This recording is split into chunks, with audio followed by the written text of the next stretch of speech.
Daylight come and me want go home. One of the classics, one of the better lyrics, the better produce from Harry Belafonte, the Banana Boat song. I think it's very relevant for tonight's topic. We're going to have a look at Coronation Market and the attempts, the very real attempts, both covert and overtly, to erase the relevance, the existence, the meaning of Coronation Market to Jamaican people. So tonight's room is entitled Organic Apartheid. You know, a lot of people don't know or understand the relevance and importance of Coronation Market. The history is hardly ever taught. And so a lot of young people don't know, and a lot of older people don't care. But if you are a Jamaican of African descent, the history of Coronation Market is of particular, or should be of particular interest to you. It was literally one of the first places that we could congregate, develop social attachments, utilize our skills, plan revolts, stay connected with between enslaved Africans and freed Africans. Many of the Africans who had developed sites in the hills, like the Maroons, later on the Rastafari community, one of the ways in which commerce and underground markets were kept alive is through the existence of Coronation Market. And the history goes way back, because many of us may not know, but even during slavery, one of the things that the slave master did, they allotted plots of land to each enslaved person, which would allow them to, well, not to each, but the slaves were given various plots of land, lots of land, to grow their own produce, because it wasn't an act of kindness. It was a way for the planters to cut their own costs. So the food that they were allowed to grow, that's what they would eat. And over time, it became a way that they would trade. They would meet in places like Coronation Market and trade a lot of these goods. And then they developed what they called a Sunday market. That's why Sundays are so important to African Jamaicans. The history goes deep. These are sacred days that we had to ourselves, or some semblance of independence, some semblance of humanity, when we experience these market days. And to a large extent, for many, many years, if you think about it, the fresh produce, the healthy food, what we have come to know as healthy, ital, fresh fruit, market produce, for many years, that is one of the few areas that African people in Jamaica dominate. When you go to Coronation Market, you don't see other races. It's one of the few places where when you go, the people who are selling are Black and the people who are buying are a mixture of Black and non-Black. It's one of the few places where you can see us having some kind of independence, some kind of financial connection with each other. But it's slowly being eroded. One of the first things I noticed when I started to visit some of these so-called organic farmers markets in Kingston is this emphasis on the word organic. It didn't bother me at first because, of course, we know that's the way the world is going. Everybody is trying to stand out and make their produce seem as though it's somehow better because they are using a label that was given to them by organizations, by a system, right? In order to use the word organic, you have to fall into certain rules and requirements. Organic is not what many people think, like it just grow free, just grow wild. No, you can use certain chemicals and still be considered organic. And so what I noticed, that the people who were pushing this narrative of, oh, this is an organic farm, they had a lot to say about Coronation Market. They had a lot to say. They were saying things like the produce in organic, in Coronation Market were all sprayed with chemicals. And even myself operating a plant-based restaurant, we would get a lot of flack privately when we'd post videos of us shopping in Coronation Market. I have tons of messages from people complaining that, oh, this is not organic food because everything in Coronation Market is sprayed. That is what people are being told, that all the fruits are rubbed with chemicals, carbide. So where you could once get a pound of string beans, for example, in Coronation Market for $50, they are inviting people to go to the organic market and pay $300 for a pound of string beans. And it's one thing if they were seeking to spend a lot of money on in their own circle, but they are spreading the propaganda that there is something wrong with the food inside Coronation Market. And we might think it light. Everybody might dismiss it because today when you go to Coronation Market, it's as busy as ever. It's as packed as ever. But this is how things start. And always, as African people, we always make this acting when it's too late. We make the mistake of caring when our identity or culture has been repackaged, stolen, and sold back to us. They're repackaging our very culture and selling it back to us. Talking about organic farmers market. The original farmers market is Coronation Market. This idea that everything in Coronation Market is sprayed with toxins is a lie. There are people in the countryside that are still growing their food naturally, authentically, without chemicals. Who is responsible for this propaganda against our first and longest lasting African market? A system that is built on the backs of the enslaved Africans in Jamaica, buried on top of their old burial ground. Some of you may not know that, right? We see the Ligani leg of the farmers market, which is run and operated by the Chinese Benevolent Association, spreading propaganda on the Africans in the Coronation Market.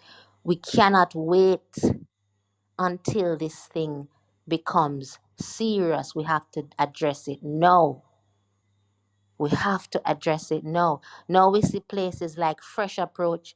The farmers not even bother going to Coronation Market anymore.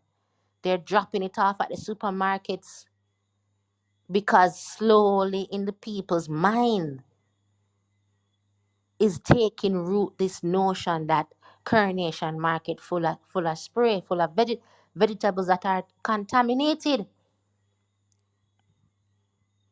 On top of that, nobody is putting in any effort to keep Coronation Market clean, safe, sanitary. You have to truly be a dedicated market person to keep up the tradition of going to the market. So I really want us to discuss that tonight, talk about it. I'm not going to wait until Coronation Market exists no more for us to come on and cry. And when the Chinese take it over and we come and cry, no. We have to address these things now. So welcome everyone who has joined. I'm so happy to have you. And I'm just gonna kick it off and go straight into the discussion. Chifara, Sisterin, Wagwan, what you have for us tonight?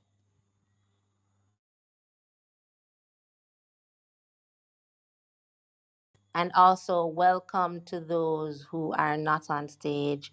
Welcome, Michelle. Always a pleasure to have you. And welcome again, Tajay. Go ahead, Tifara. Greetings, everyone. Can you hear me well? Because I'm using a different headphone tonight. Yes, I'm hearing you, but just project a little bit louder.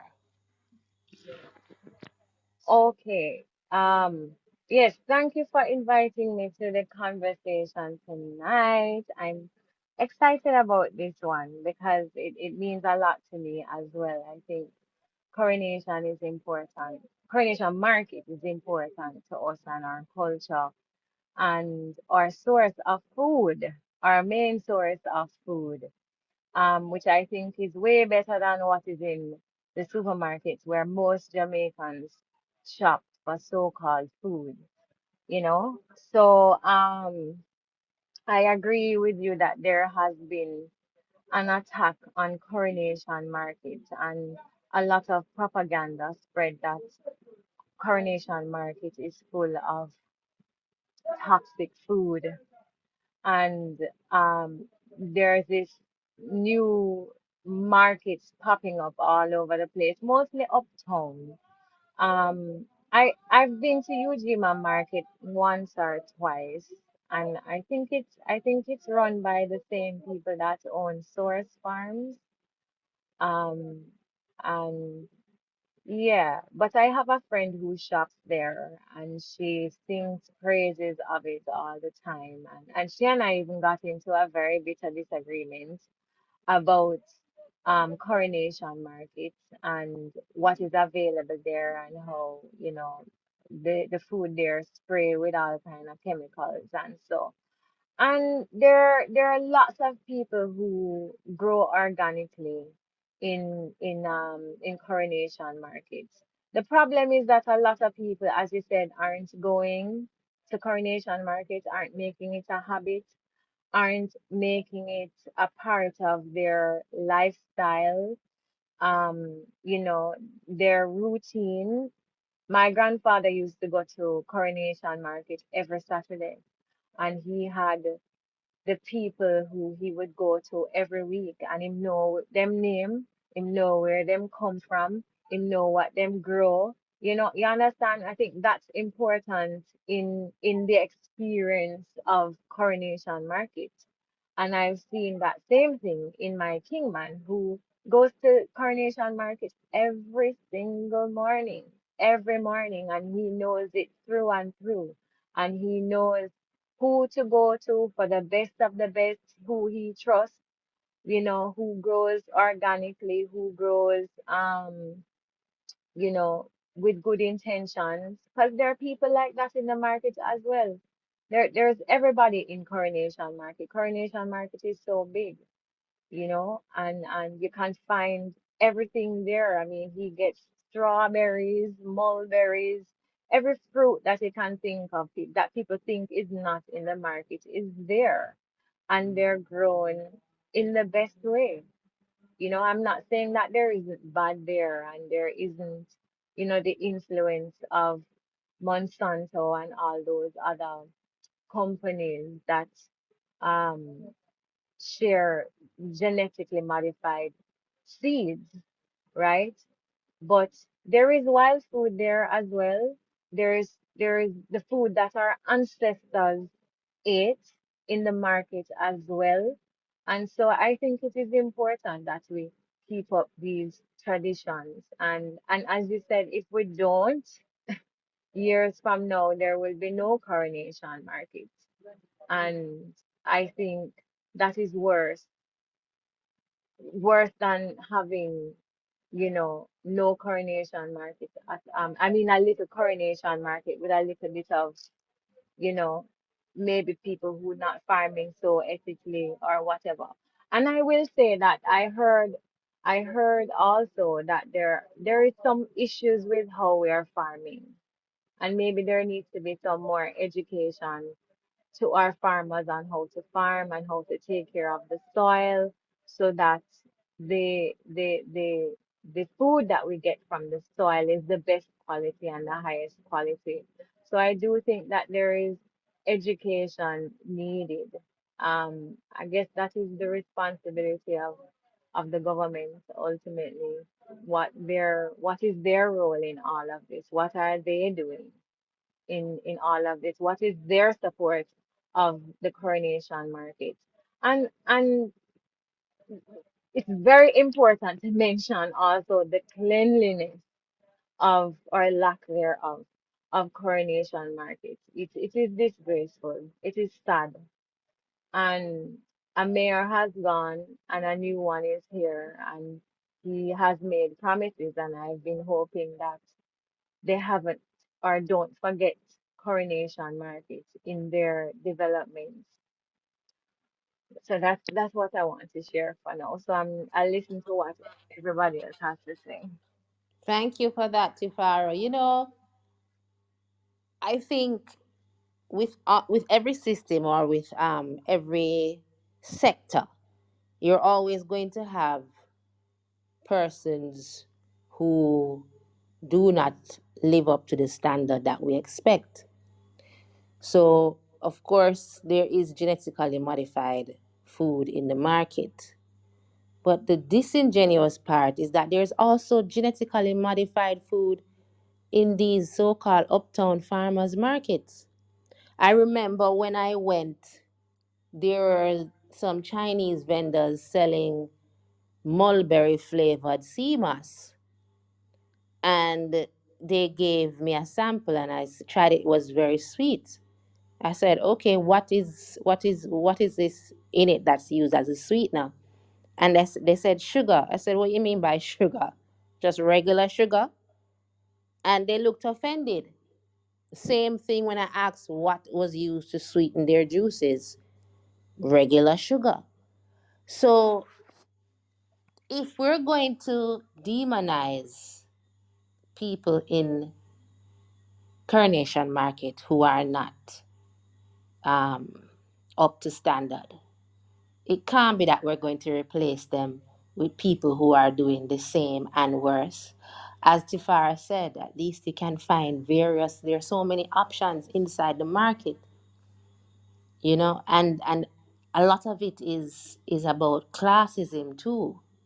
Because I can go to the Coronation Market right now and get cold pressed coconut oil, and the same oil is being sold in organic health food stores for 4 times the price.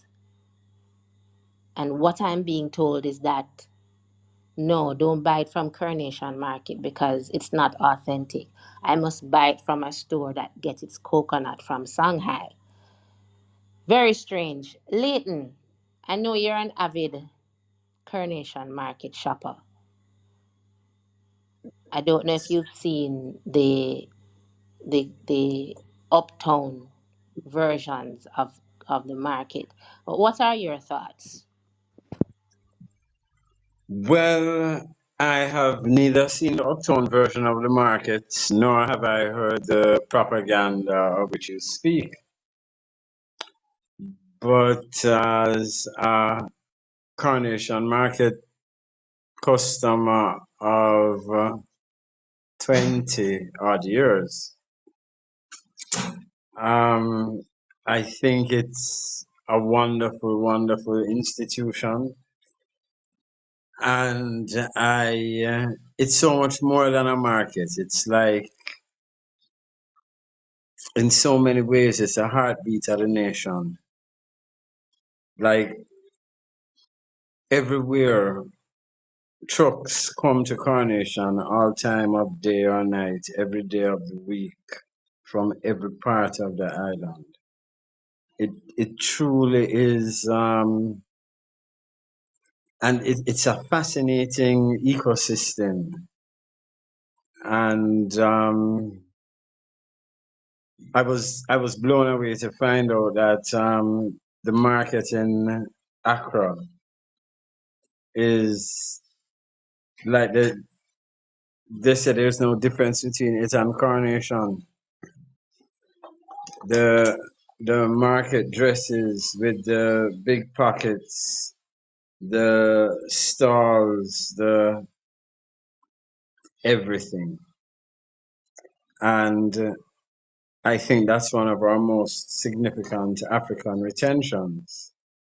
And I believe, I mean, it's so interesting because I was thinking about doing a study of Coronation Market just the other day. I wanted to evaluate how much of its functioning from then to now is just purely organic in the sense of, well, not organic agriculture, but organic in the sense of a pure outgrowth of African culture and tradition,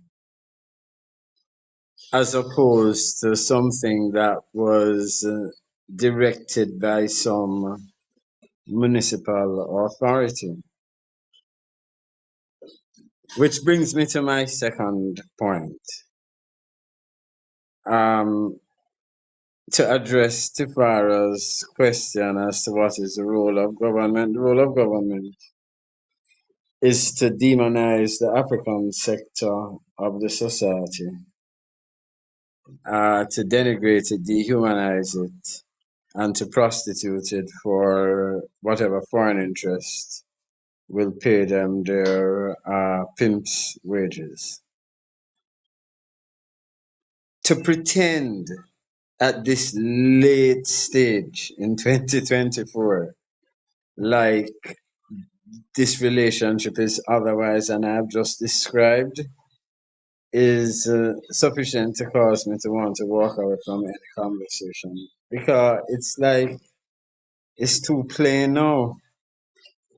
Um, the Africanness in us must at some point resist all attempts to help us through the municipality, and must just subject to law that we have um, trusted lawyers who will prosecute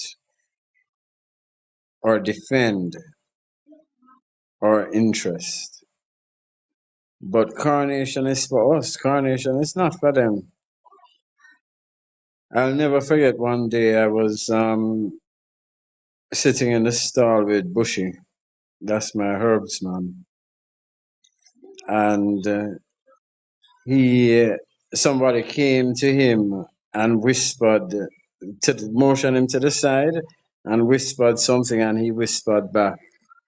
And then he came and sat beside me and he said, every illness, every sickness that is within these shores comes right here at this stall. And I said to him, really? And he said to me, the most wealthy of people, when their doctor, their medicine, their drugs fail them, you think they sit home and die? They find themselves right here. Um, I don't know. Uh, the problem, Carnation will die if we don't organize. And there's so many things to organize about and around, and so few people to do it. Coronation Market is also very dear to my heart, Leighton. And I'm actually in the process of researching for a book that I'm writing about Coronation Market. But, on the topic of our responsibility to maintain it, one of the tools that has been used against oppressed peoples is to convince them of their own powerlessness or their own weakness. And I think it's very relevant when it comes to this idea of Coronation Market and all of the things we know that it needs, you know, in terms of the cleanliness, the security, all of that is so relevant. And many of us feel like we're powerless, like we can't do anything about it. And I often wonder, why do we feel that way? When Coronation Market was largely under rulership of gangsters, I'm talking about Dada's days, there was some order through the use of violent means. What is it about us why we cannot organize outside of crime, outside of debauchery, to maintain something that is a African institution for hundreds of years? And that is because we don't value it, which is why I resent this organic movement, quote unquote organic movement, that is being foisted upon us, because we have always grown our food with integrity, because our primary consumers have been us. We were growing it to feed our family, our brothers and sisters, our cousin, the people them were run away to run away bay. So this notion that organic food is here to our rescue, we have to reject that. We have to find some means of pushing against that. But there's something else you said, Leighton, that I also wanted to raise or add to the idea of the African cultural retention. As a child, I was with my parents a lot in Coronation Market. And over the years, I observed it. That it was the one place where you could see African humanity exemplified. Homeless people in Jamaica, street people in Jamaica know that them can go Coronation Market and get a plate of food, get something for put on pan pot, find even a place, a coal stove, a piece of metal to make some food, right? Nobody is going to fight them. Nobody is going to harass them. Obviously, unless they're being a menace. But generally speaking, it's a place where the homeless, the mad, the cokeheads can go and experience some kind of care. So this idea that we cannot organize is false.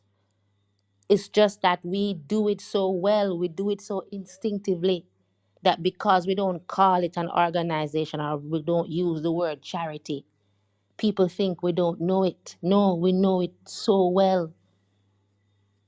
It's so deeply ingrained in us that we don't even have to call it that.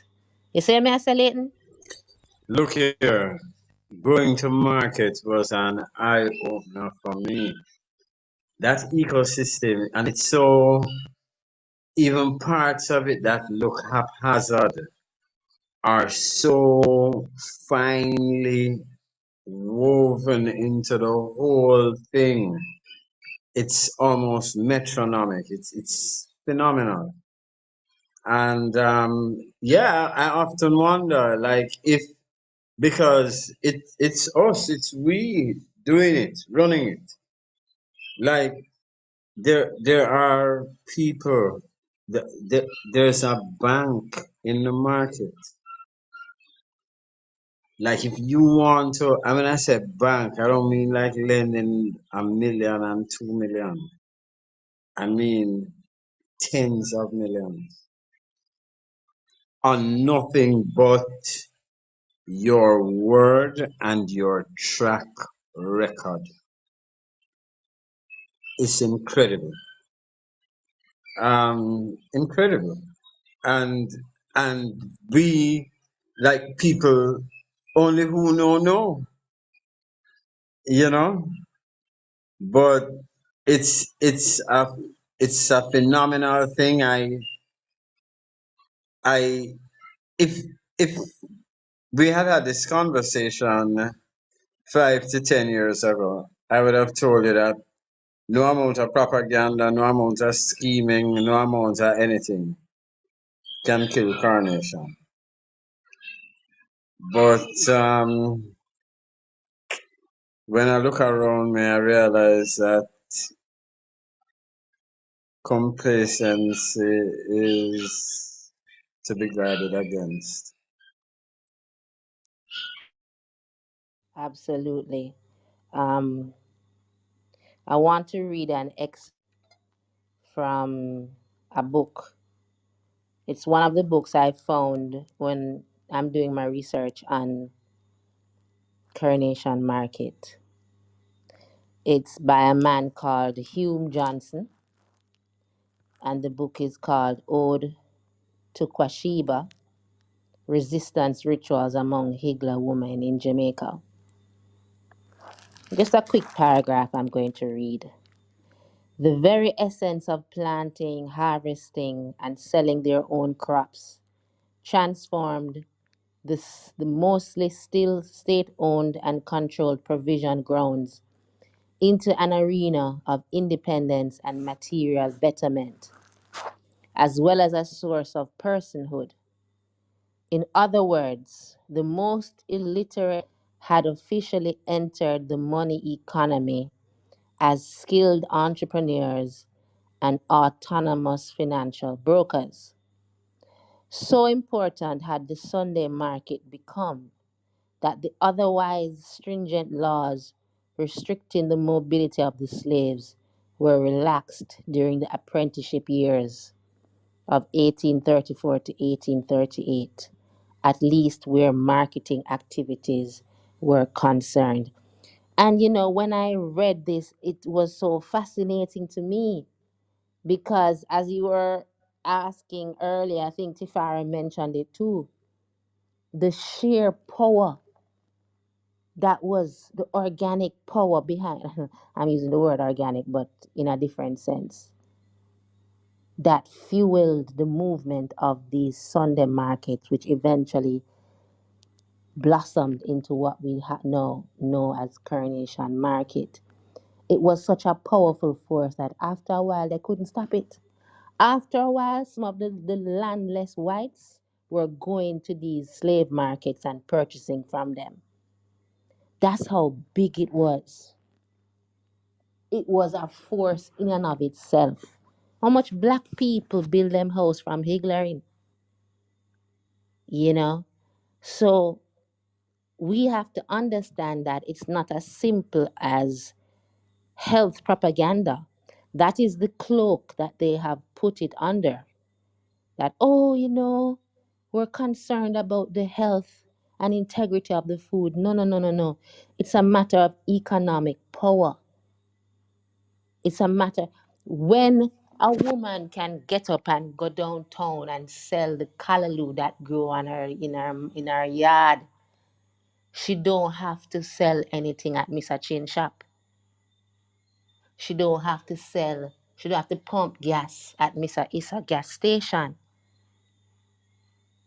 So it's far more deeper than what how they're trying to portray it. The whole idea of it being about health and organic food is a smoke screen, and we have to see it for what it is. It's a way for women to be to and men to maintain the independence of their families And they simply don't want that. This is why it's so heartbreaking that so many people who were living in rural areas were convinced to abandon their land to come to live in squatter settlements for so called betterment, because now their land is being confiscated by the people who really want it.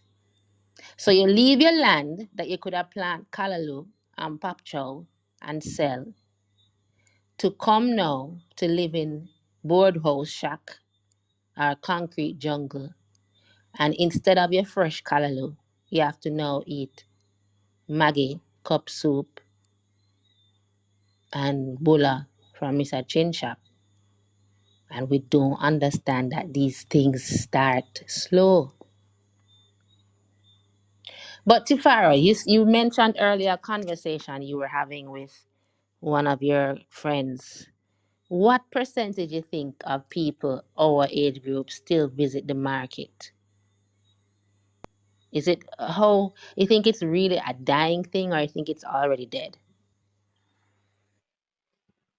Um, I think there are not many there are not many young people going to the market. I don't know very many that are going.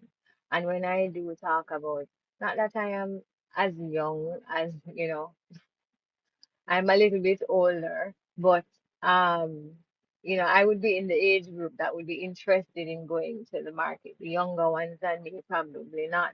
But even in my age group, I don't really think it's very popular. Um, I don't know what her reasoning is behind not going, because she used to go to the market before.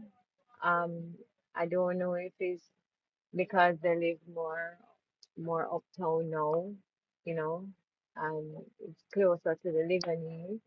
So, but I don't know, because for me, market was always important for me and always a joy for me also. I can't speak for anybody else. I can only speak for myself and what I know I enjoy. And going to the market for me, I'm anxious. I'm excited to go. I cannot wait to go and have the experience of our people and see my people and their faces and the smiles and the conversations and even the arguments. I mean, when I go to market, there's a lot of laughing because you hear you hear all kind of, it's just very Jamaican, you know, and yes, there is a lot of African retention, but I think it's also important to acknowledge the indigenous influence as well, because there were people who were here long before who, are indigenous to the land, and there's that culture as well, and those people who were also melanated, by the way, and knew the land and knew the plant, the plants and the food that were of the land, the original food of the land, because Jamaica has its original food as well that was always here, that our ancestors ate, right? And those things are in the market as well. So we have to acknowledge that is a part of the coronation market culture that you won't see in the organic farms. They can talk all they want about what is the organic seeds that they get and how they grow it with this and that and without this and that. But a lot of what you will see coming from the people who are still living that indigenous culture is the food that is of the land, and I don't think it gets better than eating the food that is of this land originally. That's interesting, Tifara. I'm interested in what you said about Coronation Market being a combination of African and indigenous culture. Because I would tend to disagree, save and except for where the produce, some of the produce might be Jamaican in the strict sense, as in Jamaican. But in terms of the market culture, that comes straight out of slavery, straight 100% from African slavery, African slaves. So Yes, no, maybe, go ahead. yes, I agree with you. I agree with you that definitely that market culture is definitely that. And like Leighton said before, you can see the influence of, the Accra market. You can see the similarities. We're the same people. When I look at Accra's market, I see us. So yes, I agree with that. I was just speaking to really the food that is off the land. That's what I was speaking to. Okay, I get you. The actual food. All right, get to what you're saying. Leighton, question.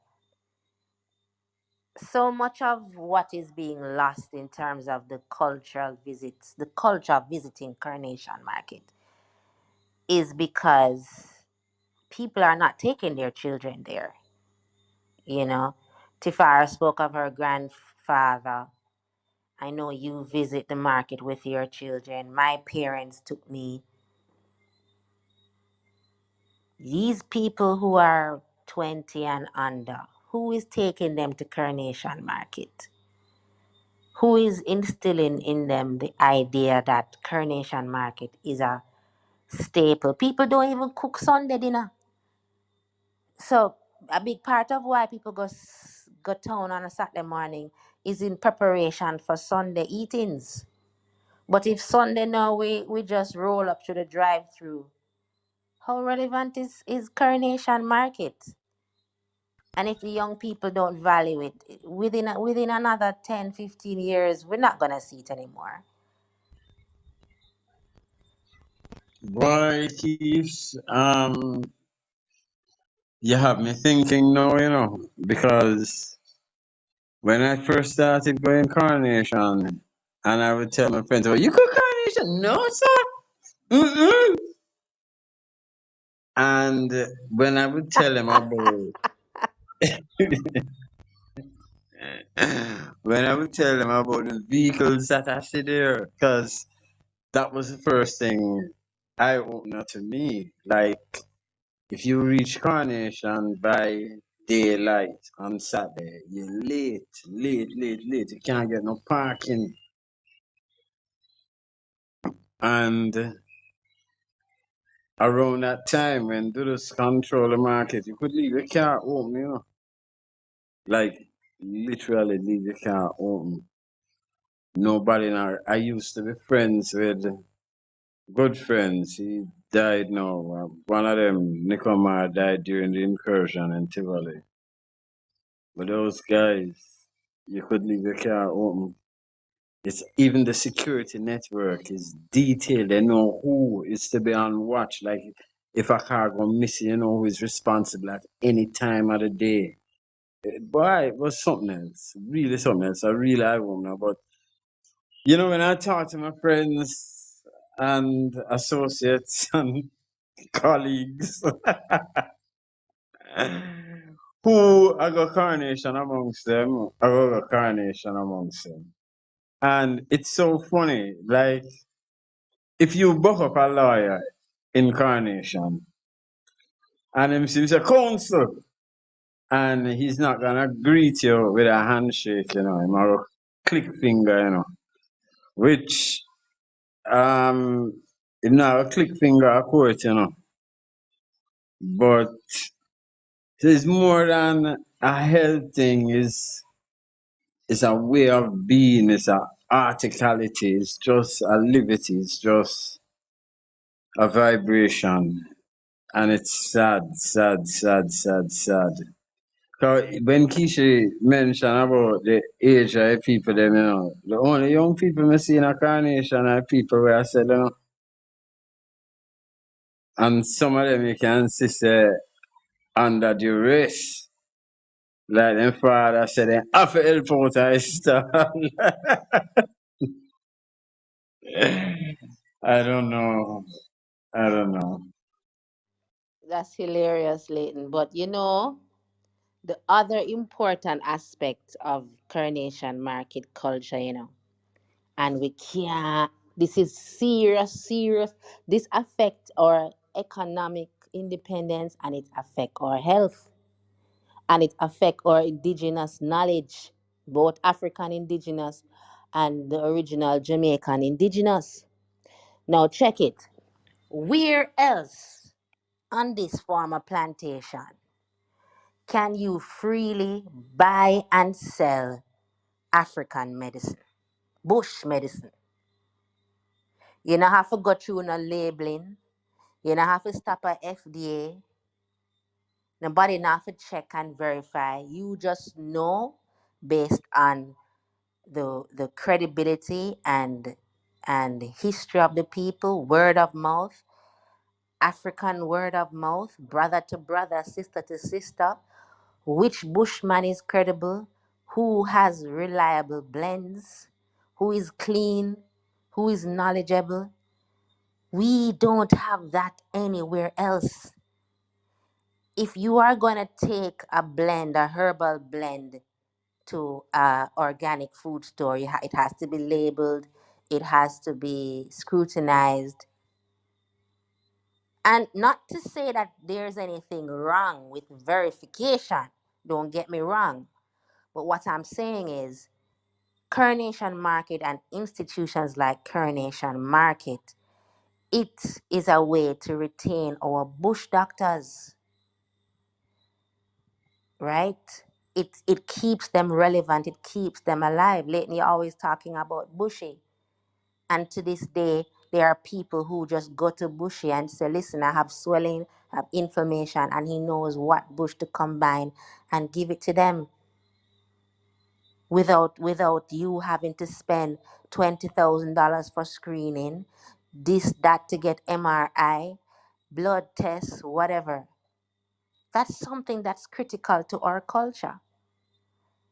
And I don't think we understand that if we don't protect and insulate our natural healers from the scrutiny of the medical institution, then we're going to be in problems. We saw what happened during COVID. Kish, Enough people. you, you take the words. I never saw the importance of Coronation Market more than during COVID. Never more than during COVID.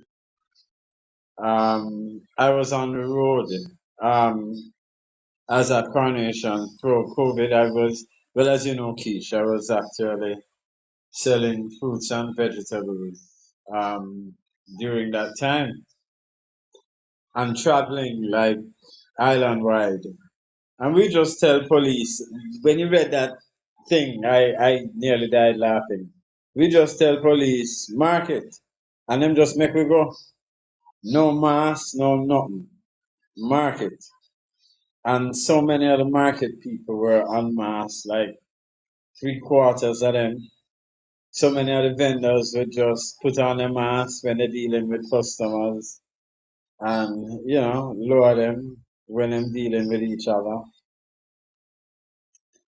And that was how I knew, by the way, that COVID was a hoax because there was no outbreak in Coronation Market or around the environs of Coronation Market, downtown Kingston, I mean, West Kingston.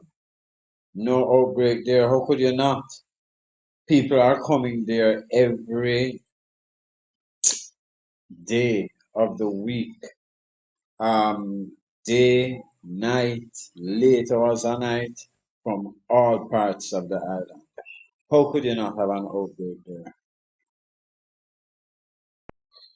But it's what you say, Keish, is so true. Is the element of freedom, of trust, of confidence, of real brotherhood. I don't know. I remember one time a friend of mine, uptown guy, a little older than me.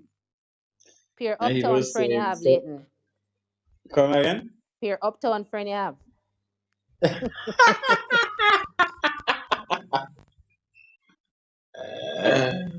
Please don't mock me.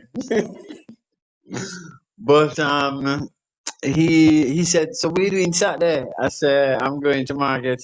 Him say, make your baby mother do that. So I said, no man, like market thing. And he looked at me so pitifully, like, one of these men where them man train them for say I them want to do the thing. So I was trying to say, no man, like market is I used to be at market. I used to watch a son come up at the market. My firstborn son was at the market before he was even 4 weeks old. I mean, for me, it's a spiritual thing more than it's about the the food itself. It's about the whole market experience. What you said about COVID is very important because historically, that is a way in which that many revolts were planned inside Coronation Market. And the people that were gathering in Coronation during the time of COVID, that's how they could freely share information and kind of bolster the confidence of the mass of the people to reject the vaccine. Because, you get sick, no, you not get sick, but you go up on the bus man not sick, taxi man not sick. And so amongst each other, they could share, compare, and develop that confidence to resist the government's efforts to force vaccination on them. And this has been happening for hundreds of years. We used to gossip about master at the Sunday markets. We used to plan rebellions. We used to exchange messages. We used to send messages to the Maroons in the hills. So it's a critical historical landmark that we have to protect. Dacia welcome. I know Dacia is a Coronation Market fanatic. And I remember when I brought this topic to Dacia, Dacia had a similar reaction to you, Leighton. She's not really that familiar with some of the uptown markets. But I can tell you that, especially as someone who operates a food business, so many times I've been approached by customers criticizing or visits or use of food from Coronation Market. Because in the mind of many Jamaican people, there's no way to classify food as organic unless it's USDA certified or it's certified by an organization. Tifara laugh. Or unless it's certified by an organization that has been certified by USDA. So a lot of these organic farmers, when they show their organic certificates and they've passed the exam. You know who's giving the exam? It's not Jamaican organic standards. It's not indigenous organic standards. This is not the organic farming that our great great great grandmothers were using. It's a systematic approach based on a set of rules and a set of chemicals that they have deemed appropriate by their own set of values. So it can't even be trusted. So they say I'd love to hear your experiences with Coronation Market and the ways in which you think we can protect this very important legacy. But Tifara, you say you visit Coronation a lot, and I wanted to ask you because a lot of the pushback I get is that it's just not a safe space for women to shop. What has your personal experience been as someone who goes to the market a lot? Do you feel safe? Do you feel like you're always being harassed? I never feel harassed. But first of all, I don't really walk in fear. So I don't go in any place in Jamaica thinking or expecting anything to happen to me. So that is one, the first thing. And then my experience in the market has always been a good one. The people are friendly, they're kind. If anything, them will look out for you more than anything. I'm not saying that there aren't some weird looking characters that you might side eye and say, okay, let me keep my eye on him because there's that. There are the surrounding communities, and let's face it, people are hungry and people are looking for something. They want it, they need to eat, and they're gonna eat no matter what, or find a way to eat, right? So yes, I do edit myself when I'm going to the market, right? So I do dress down a little and try to look more simple and not do wear anything that is too flashy or blingy or catchy to anybody's eyes, right? But I mean, apart from that, I've never had a problem. I feel safe. I feel protected when I go there. I go there by myself. I go there with friends. I go there with my kingman. And even with him, I feel even more comfortable because I know he knows the space and I'm having people there that he know.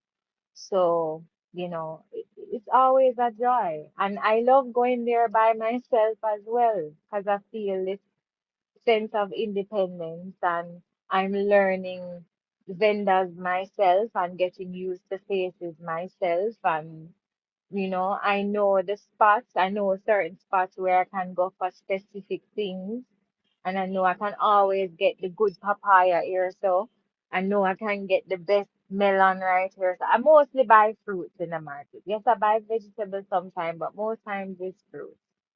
So I know where I shop for what I want. And I've never felt uncomfortable. I've never felt like I'm going to be attacked in any type of way. Um, I don't take offense to men calling to me. I don't have a problem with that. I just tell them no, I'm not interested, or I smile and move on. That's it.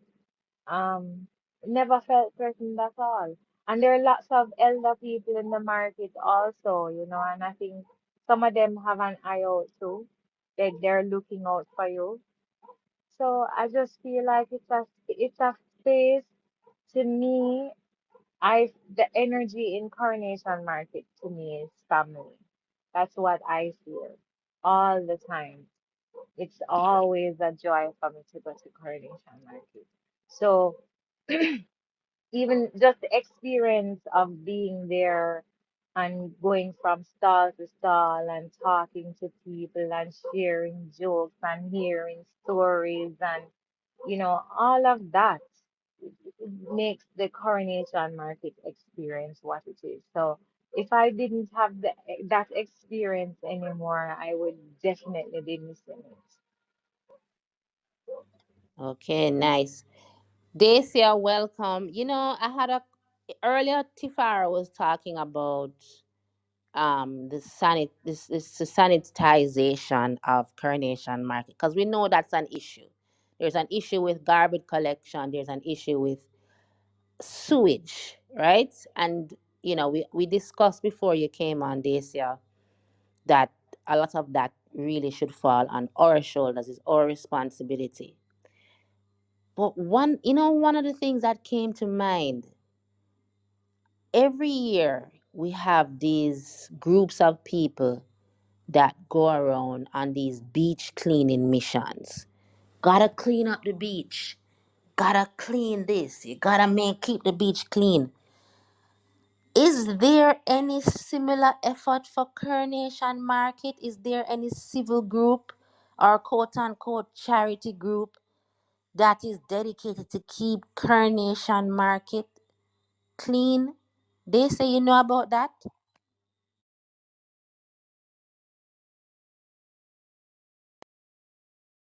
Okay. Hi everyone. Boy, Keisha was awake until 6:50 and then I don't know what happened. And I just jump up and realize the time. So sorry about that, guys.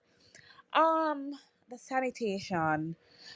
Well, apparently they have market managers because I was speaking with the herb lady the other day and they actually have managers. They have supervisors for the market. So there are people that are actually in charge. So I am not sure what is happening as it relates to the sanitization and why it's not being done, why it's not being sorted.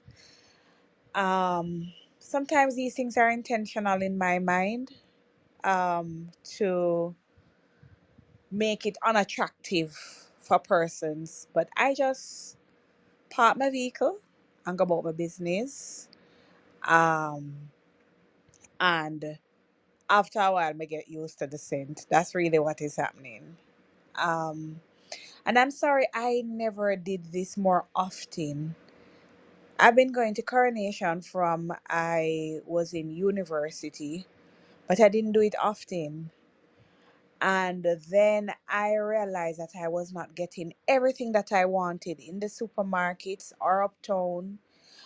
Or uptown, I knew that they doubled the prices because whenever I visited downtown, I could see the difference in terms of prices. And then I decided that, you know what, I'm going to start saving some money because this thing where they're telling people that fruits and so forth are expensive. When I go downtown, I don't have that.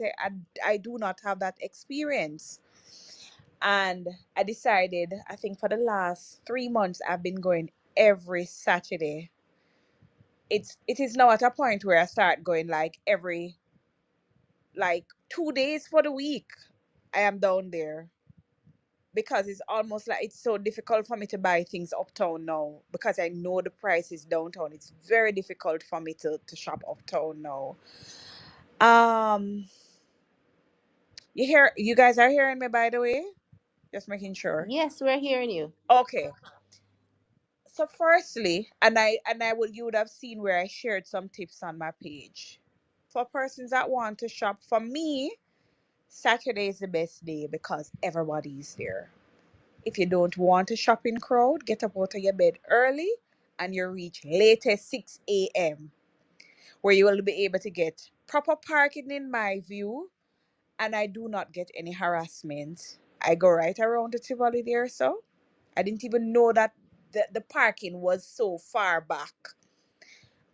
I only knew about that little space initially, just right behind the market, but I didn't know that I think they have some netball field or something like that. I didn't even pay attention to what it was. And you park. Nobody's harassing you. You do your parking. As a matter of fact, if you're coming out and you don't have money and you say to them, nobody not harassing you, nobody not quarreling with you. So what I do, I go, I put a little $100 or $50, leave it in the car so that I don't spend it off in the market. Um, and I go and I shop and I don't have a problem. Um, the first one of the first experience I had was you are going to, in any setting where you have a lot of people, you're going to find persons that are aggressive or whatever. And the only time I've come across that is like with a cart with cartmen. And funny enough, it's not always the case, but they're in a rush just like taxi men. They're like the taxi men of the market. So when you see them, you come out of them way. You get to understand it after a while. And when we were having the conversation last week, well, it wasn't last week. Oh no, we were having a conversation, and I'm like, I wasn't aware that they were actually saying that the food in Coronation Market is unsafe. I thought that was wild. I was like, Listen. I was I like, I what? shared, This so is many the best. persons Is the have said to me. I Listen. didn't. I No, was no, like, listen, because you didn't hear this part. So many persons, customers, have said that we cannot be serving organic food if we purchase our food from Coronation Market. Gosh, you know, And I didn't mention this before, but I'm gonna say it now. In the initial stages, when we were approached to be a vendor at one of these organic farmers markets, we were told directly that if the food that we're using is purchased at Coronation Market, if our source food, then we won't be allowed to sell food at their farmers market. That I was the think I know last it time we went. too. Because I think I tried and I saw some long list of requirements and I'm like, no, we're not gonna do this. But I didn't see that part of it. That is wild. Um, and maybe when I was going to college, I was just remembering this now because I didn't even say it to you because I'm just remembering my roommate of 2 years, her mom sold in the market. Regular people have them little place, Saint Mary, and they would come and sell. My grandmother used to sell in the market, not in Coronation, but in Spanish Town Market. I just remember these things. Farmers across Jamaica. So it's crazy to me how that would even enter. It was weird to me when you said it to me because I was like, how did we get there? And then I'm like, okay, all right, I understand what this is. They're trying to control certain things and create fear, and so that persons won't go downtown. When persons don't go downtown, they can control certain things. That's the only thing I can think of because it's so crazy. People from all across Jamaica are bringing their produce to Coronation Market to sell, and you're gonna say it's not organic. But here's the con. Here's where the real con is. The vendors at the farmers, the organic market, are buying from Coronation Market. That's exactly what they do, They go and to probably tell them, Coronation oh, Market and they buy it. And they come back and sell it to you and just slap on a label organic for well, double and triple the price. you know what? This is what I tell people, Keisha. I think the more rubbish people eat, it's the more that their mind can be controlled. That's what I realize. They don't learn to think for themselves. They don't try things out for themselves. They don't question things. So when you it's like how do you get to the point where you even believe this? I know why. If they have not gone there and experienced it themselves, they're going to take it from persons who they think are experts. But because I have been going there for how long, just like people will say to me, how you drive through certain places and so forth. I said, look here, I am not going to unless I normally say to people, I don't. It's. I know that yes, in some places there's likely to be something happening, but I just can't live in fear. I can't operate like that. I cannot do it because otherwise I'm going to lock up in the house. And I am not going to drive around, sit in traffic, and I know that I can drive through such and such place. I said, all I do, I just wind on my window. I'm going to go about my business. I'm going to take my time drive through the people, them community. But I have a question, Dacia, and I want to hear Leighton's response first. Mm-hmm. Um, what extent this resistance to that black people are having, some of us are having, towards visiting and shopping in Coronation Market? How much of that is anti-blackness, just not wanting to deal with black people who look a certain way, talk a certain way? What are your thoughts, Leighton? Hmm. Um, a whole heap have to do with anti-blackness, and it's ironic when you consider the number of brown and red people that frequent Coronation. But like a football friend of mine, captain, I did a Facebook post about him and the members of his extraordinary squad from Campion. But captain is a light skinned guy, like, yellow hair, I guess they'd call high yellow back in them day there. And you can see by the way he moved through that he's a regular. Although, I hadn't seen him. This is the first I've seen him. But every now and again, you book up Judge at Coronation and so on and so forth. And it's so funny because in the same way that I said, a colleague, a lawyer colleague, will click finger with you, which is the street man greeting. So it's always it's like subversive. It's like um there you can escape the system, you can opt out of the system, you can step out of the system. Um Sorry, Keish, remind me of your question. No, I just wanted to know what extent is the pushback Oh, against. yeah, man. So, Yes. so it is hugely anti-black, and you can know. And it reminded me of the COVID thing. It don't matter what argument you give people who have set their face against going to Coronation Market. Sometimes them see the produce that you have, and them say a melon that's stiff with food and like it cut and them just can't believe how much juice, them can't believe how sweet, how much pride, them can't believe how much feet. Where you get this carnation? You go carnation? Man. I, but they're still not going. It's like with the vaccine. It don't matter what them eyes tell them, it don't matter what them mind tell them. They just once they have that thing where you can't be seen at Coronation, you can't make any of your friend they know say you're Coronation.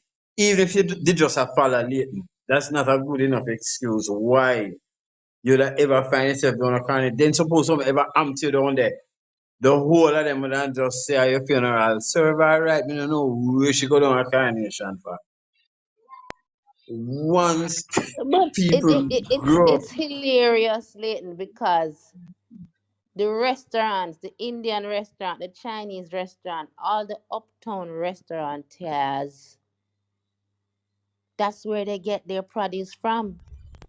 You know what? So The truth of the they still matter eating it. is that the first thing that we need to do is photograph and video all of these uptown places buying from Coronation and put it in a public campaign. Link with some vendor and say, which uptown people buy from you? Cause they know everybody, them know everything, everything. Them cater every event. And just do so.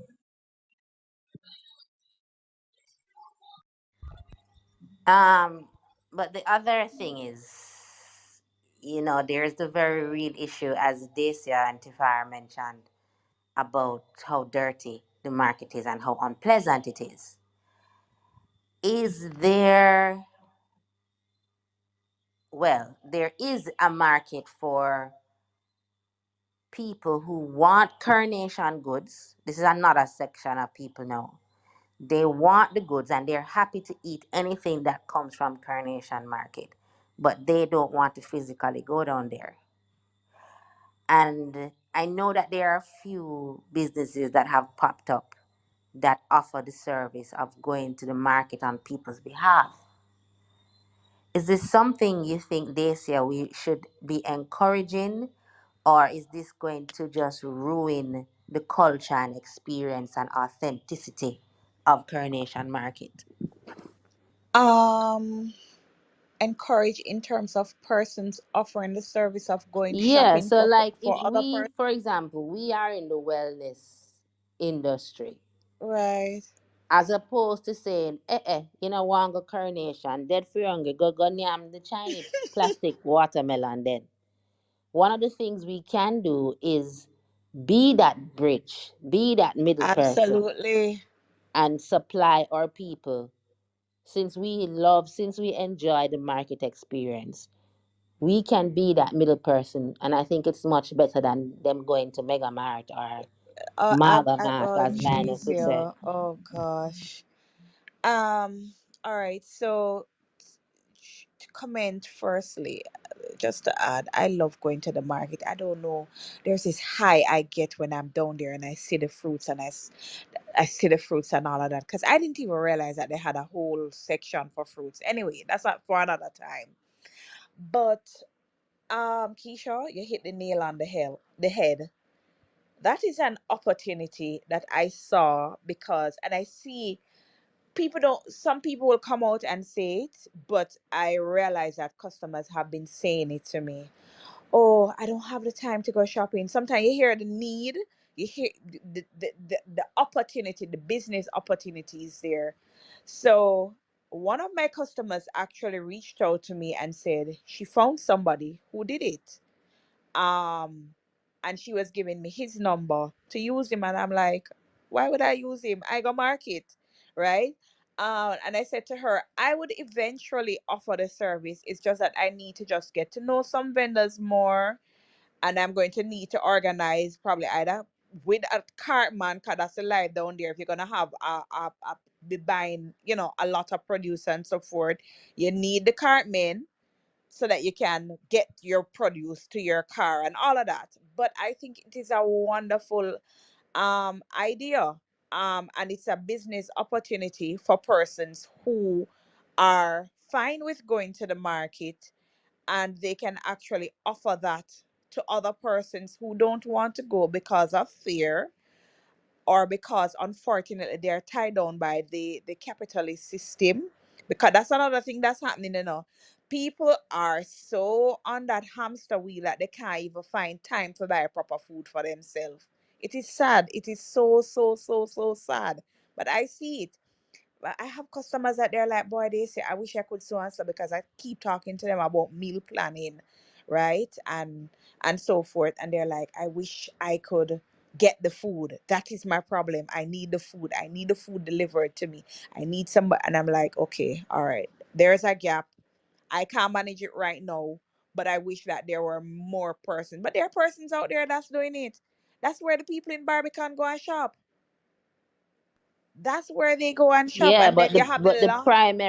the primary customers for those people in Barbican are a lot of them are not black people. Well, that is true. That is true. That is definitely that is true. You're correct. But you have the black people that they want the food from down there, but again, some of them they're afraid of downtown, and I don't know who started the rumor that the market is not safe. I need to find that person.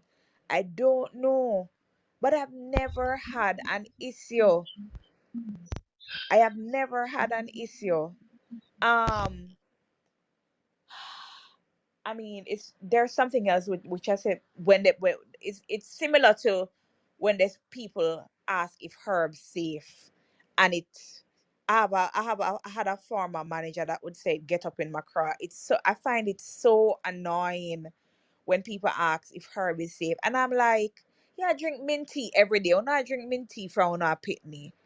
It's a herb. So how are you going to ask about other herbs if they're safe?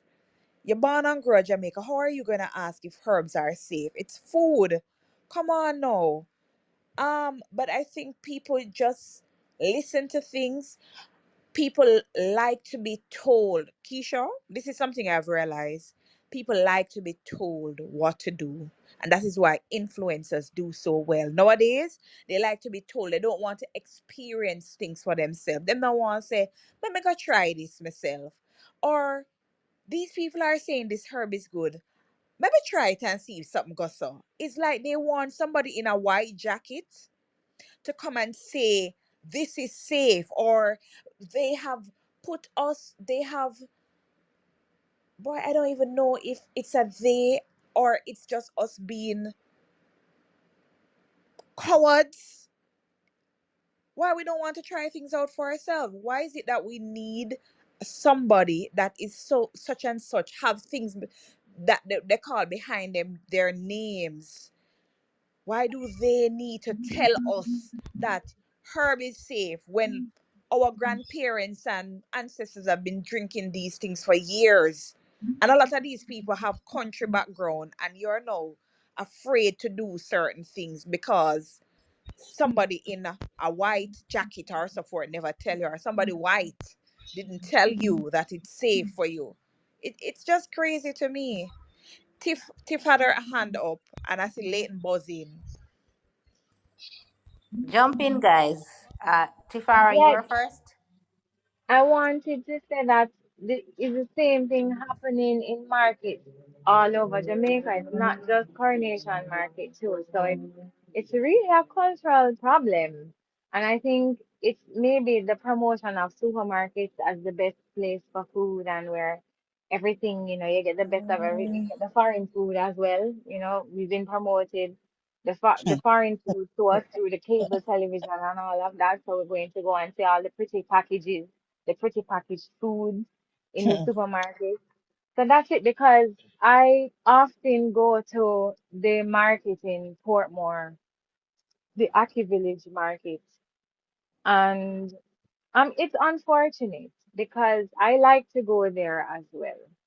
And there's a Rasta man that is there that I always buy from. Um, and he doesn't have everything, but he has a lot of what I want anyway. But there are not very many vendors in there, and it's not as active as I think it should be.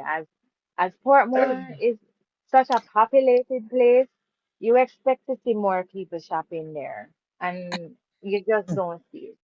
And so with all of these new plazas and this new development happening in Portmore, Price Mm, Mart, mm. full Price Mart Oh pack, yes. every With day. oh Price Mart yes. pack and full of people. I And wanted to the read shopper something. chair and all of that. Sorry, I wanted to read to something that Tifara, hear me, Tifara, that Hmm? Lioness mentioned in the chat. Because it was raised earlier, but I think it's a point that we should probably go deeper in. Why can't there be a public campaign to improve the conditions of the markets? True. Because why should the vendors be subject to this? Why aren't there a general move on the part of the government of Jamaica to upgrade and modernize the markets? Mm-mm. Even simple parking. I don't like to go to the market, nah, hide and talk. Leighton, I know you had a strong reaction to this sentiment first. You wanted to just kind of expound why you think this is not necessarily a responsibility of the government. Um. Oh, can you hear me? Hmm. Yes, yes, go Yes. ahead. Okay.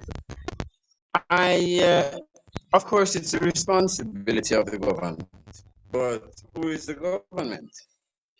The government is not of the people. The government is working against the people because the government is really a set of people that is set up to sell out the people's interests to the highest bidder and to organize the system for, I mean, if either we're gonna talk about what should be or what is. We all know that the government should be modernizing the markets, and no matter how much money the government takes, just like how the whole idea of the Ministry of Education is to keep the population functionally illiterate,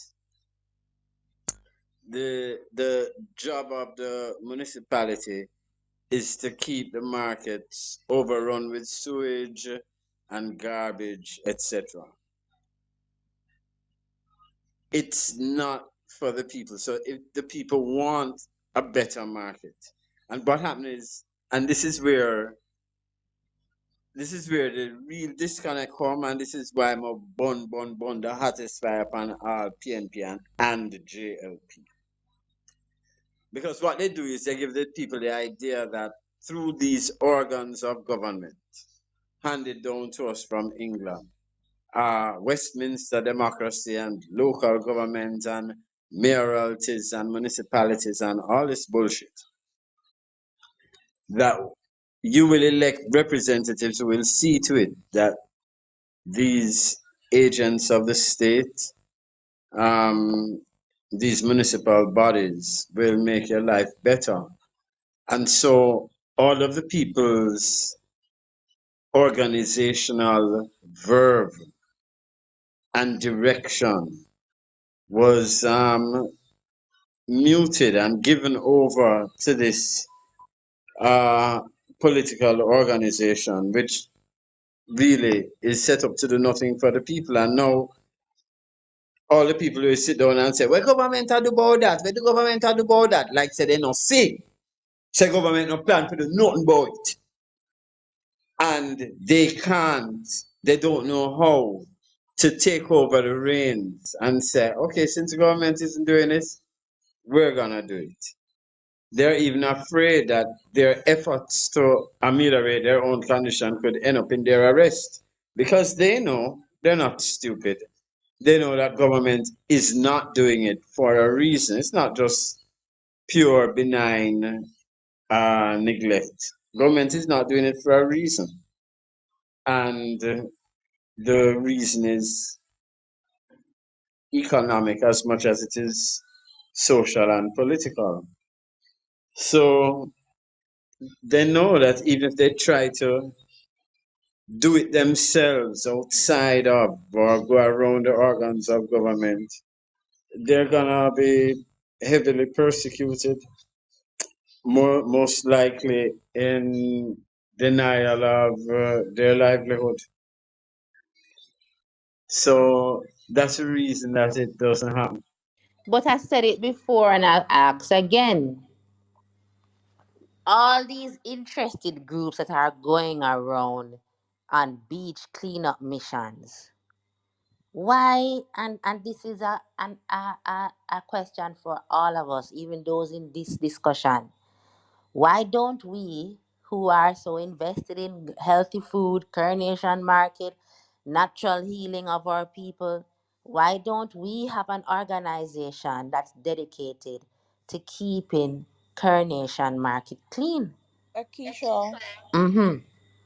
it's something that now that you've had the conversation, it's definitely something that we should and we can do.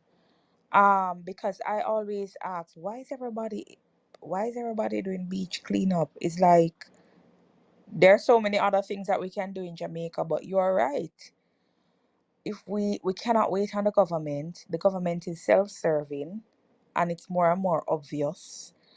And sooner or later you're gonna see where they're gonna come and say, oh, it's too expensive to maintain the market, so and so and so. When you look, even that sell out, no joke.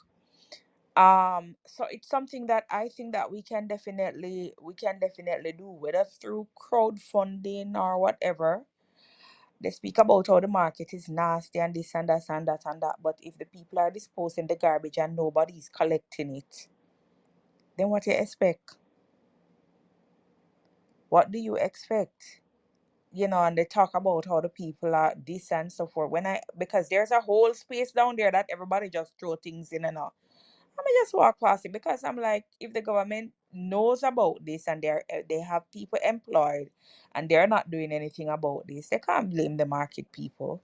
The market people are doing what they're supposed to in the sense that they are paying. They're paying there because they're not there for free. We So focus on the beaches because more white people go to beach. why? I don't even know if Yeah, that I think alone. so. I think it's a matter of, and I think if No, we had Me not gonna agree with that part, Keisha. Let me tell you Come why. on, Dacia. No, hold on. Let me tell you Mhm. why I say it's beyond. I just think it's lack of creativity. I just think that some people want to get involved and do something, but they can't think beyond certain things because nobody not really going out by palisados. And the amount of people where clean up out of palisados every minute. Now white people not really going out. I don't know. I don't recall seeing the white people out there. Palisadios is on the way from the airport. Well, I mean, So I just think visitors it's are gonna lack see of. it. I just think it's lack of creativity or and so forth. But then again, Palisades is going to be seen as safer than going downtown. It goes back again to the the perceived safety, Keisha. You have to remember the part there. So while because you will have lots of schools as well that are involved in cleanup, but they're going to go to the beach. They're not going to go downtown because there's no PTA or any school organization that's going to get the go ahead to go downtown to clean up. But they'll get the okay to go out by Palisados again because of this perceived safety um of downtown. So that is a part of it as well. That is a big part of it in Akisha. The fact that they have labeled downtown, where's the market as unsafe? People are not going to go there. All right, I want to read a comment from Linus in the chat. We can also make moves towards creating our own market spaces. Very capitalist, but it's an option. And approach vendors from the traditional markets and develop a network and franchise. Ah, um,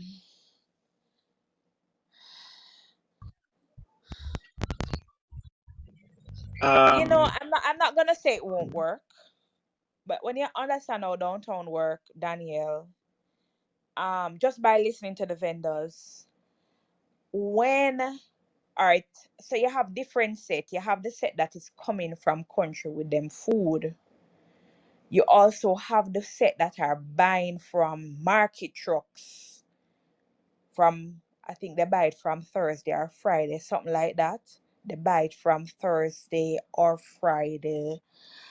So it's a lot of different moving parts in the market. And I don't know. I think I'd want to hear more about that setup for me to be able to I properly mean, I don't comment think on it. we can have too many markets. There's definitely a market for more markets. Even with supermarkets, every time I turn around, there's a new supermarket being built. So I know that we need more food, but I don't know if we ought to be working to, what's the word I'm looking for? I don't know what's the word I'm looking for. Leighton, you wanted to respond. Leighton, you had a He's response. probably having oh here I, he is. Okay. I think the word you're looking for is supplant. Yes. And I completely agree with you. Coronation is bigger than food. It's, I think, arguably our Mm-hmm. biggest African retention. Mm. The concept of Sankofa, that is to say, reaching back to recover what you have lost, uh, is very hard for us to do, having been stripped of so many things, language, religion, everything. To have a retention that its modern day equivalent in Africa is indistinguishable from its cousin across the Atlantic is incredible. Incredible. And those networks that have been sustaining, that have created wealth for so many, networks of information, communication, and everything um, in market. I mean, I think we should buttress it, support it, Mhm. strengthen it, duplicate it, rather than try to supplant it or circumvent it, especially where we know that the problems that we're trying to circumvent are created by the enemy, really. I agree with Leighton because in a way to me, Daniel, I kind of see it's almost like we are ignoring a glaring issue. Um, I think one of the things we also need to do is for those of us who one of the reasons why I am not afraid to go to the market is because I have been going to the market from I was younger. My aunt carried me to the market. This is Maypen. Started from Maypen or probably even Spanish Town. I had to go to the market, and as a teenager, I had to go to the market myself. Now, the generation that is coming up now, if parents are not taking their children to the market and the market is being seen as unsafe, then we're gonna find more and more, Keisha, that people are going to be afraid to go to the market because they have not experienced it. So my daughter, and I don't know where she got this from. It's just so weird because I never ever said to her that the market is not safe. But the first time that I was heading down there, it's like when she see the scene change, she got scared. She got scared, right? And I was like, no, this can't work. So I carried her. I carry her at times. I don't carry her like when it busy. Like I would carry her like early morning and let her get a taste of it because I said, Jayla, you have to understand our culture. You have to be a part of it. You cannot always be exposed to uptown and this because this is where you're going to find the food that are tampered with. So you have to be able to feel comfortable shopping where you're going to find the real food, which is downtown. So you have to get, and the more I bring her down there, the more she gets comfortable and she actually look. But I wonder if we may have misunderstood what Lioness said. I'm just reading it over because I think what Leighton said is also very important, that we ought to be duplicating Coronation Market as much as possible. We can never really duplicate it because of its history, right? Spiritual and otherwise. Mhm, But as much as possible, we need to have um baby Coronation markets all around the country that's properly run and you know has all the beauty of Coronation Market infused in it. Because I tell you what they say, mhm, as much as people say yes, I would love someone to get me the food from Coronation Market, but I just don't want to go there. Those kind of persons are still going to end up with the same problem. You know why? You're still going to have to peel the green banana to cook it. You're still going to have to cut up the melon to make melon juice. And a lot of these people, the problem is not simply going to the market. They, as because of some of the things you mentioned earlier, being bogged down by work, the mhm, capitalistic demands, they mhm, simply don't have the time, the energy, or the inclination to create their own food. That's something backward. It's not in alignment with the fast pace, boss mhm, chick, boss mhm, food kind of thing. So at the end of the day, we will have to innovate. Whether it's we're going to be creating the produce on the back end or we're going to get the produce for our people, I don't think we can go around it. Yeah, as Linus is saying, we have a Starbucks and Krispy Kreme culture. So it's mhm. all good and well. When I show people tamarind, they skin up their face. It's not because you think it's because they don't. You think it's because they don't want tamarind juice. They would love some tamarind juice right now. But who going to make it? Who's going to crack That the yeah, that tamarind open? you're right. You're so correct. Why it's so sad though, but you're absolutely correct. And but again, um, I think now that you're mentioning it, it's something that we probably need to speak more on our platforms, Keisha, because people really do not know.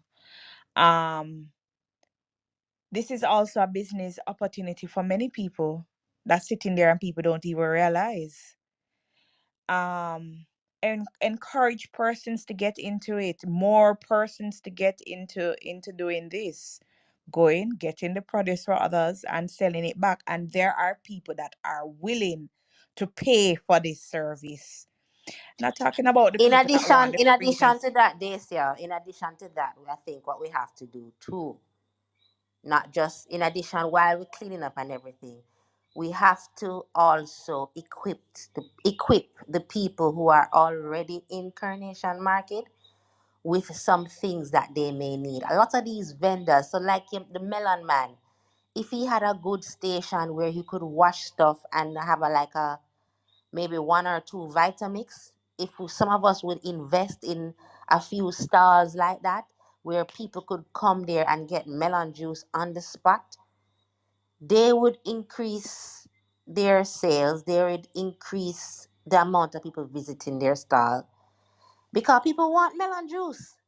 They just, Um, yeah, a lot of people are um, addicted to just grab and go. You see it in other cultures. You see it when you go to China and the different market streets all over the world. People are going there not just for produce, they're going there because they want to grab their lunch. mm, And if we don't start to make these investments with the market vendors, then they're going to be completely irrelevant. mm, The vendors need to be equipped. Frozen melon frosty better than Starbucks. Yeah, totally. Trust me, Alicia. Everywhere in the world, markets are a place. It's not just about raw produce. Every country, from first world to fifth world, you go to the market to get ready made food, and we need more of that. Leighton, I see you wanted to say something. Yeah, the ginger man would sell more too. Exactly. Ex- mm. People, he can even do ginger shots. The ginger man can make him own ginger shots. Run The, these the, people the, foot hot. You the have to thing run them foot hot. You know that that's the is name of the game. all right. I am agreeing with you to a certain extent. Um, I don't know if it's necessarily in the market that it should be, because the people, in my view, majority of the people that goes to the market don't necessarily are not don't in my this is just in my view, is not necessarily looking for the melon juice. The persons that need that are more likely to want the melon juice to buy are the ones that are not going there in the first place. So there's a need for more of those though, in general, like more persons who are doing juices and so forth. There's a need for more of those. But I am not sure if we have more of those in the market that we're gonna have more persons going to the market. I think the main thing in Jamaica is a lot of people are afraid to go to the market. That's my view. They're afraid to go, or they don't have the time to go.